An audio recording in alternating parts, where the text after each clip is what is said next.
So many quotes sum up philanthropy and service. There are some that describe the value of serving others and volunteering in your community, and others that symbolize the impact that simply comes with sharing your time, talent, and treasure. However, some of those quotes seem too focused. They make it seem like you need to exert yourself in a singular way that isn't applicable to your everyday life. Except one.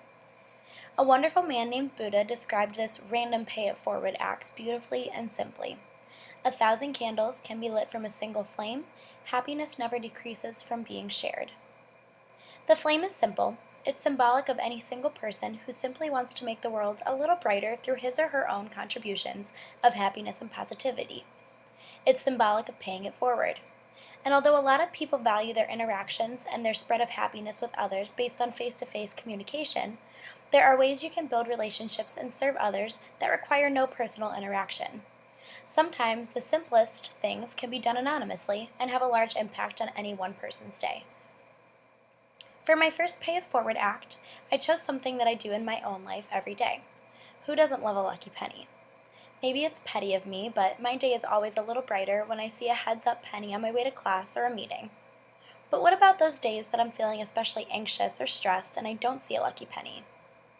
It may seem trivial, but I've made an effort to increase the amount of lucky pennies on campus. Rather than pick them up, I leave them there. And in case I come across an unlucky penny, I turn it heads up so it is lucky. It may seem simple, but one of those pennies might just help someone ace that psychology exam they've been working so hard to do well on. This act is a perfect example of something you can do that makes you feel like you're making a small contribution, but don't always have to see the turnaround. It makes you feel good on the inside, and who knows, maybe someone will see you doing it and they'll begin to do it as well.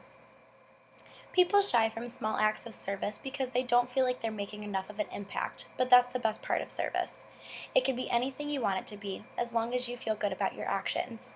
And keeping along with the theme of simplicity, Pay It Forward acts can be something you would do normally that people appreciate more than you know. How many times has someone held the door open for you in Baker Center while you carry around your armful of class materials? Probably a whole bunch. And the great part about this is that you feel a need to reciprocate that when someone else has a large load. This is one of my favorite examples of paying it forward. It's so simple, yet can have so much of an effect on someone.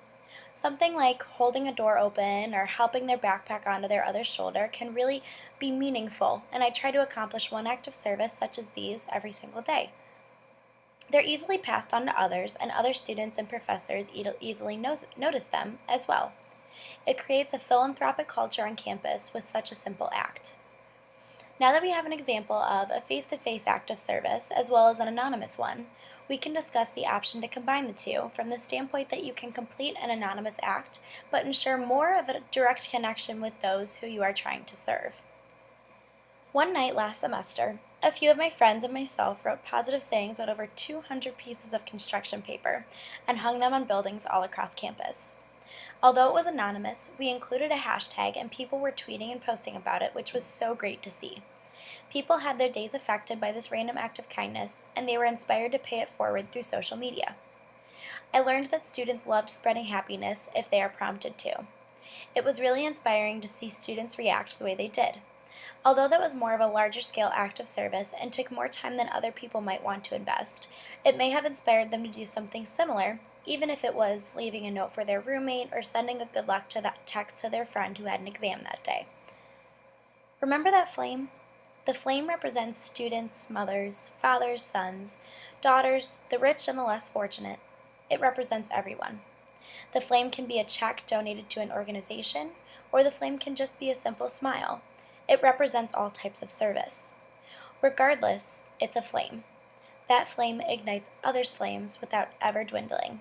And isn't that what paying it forward is all about?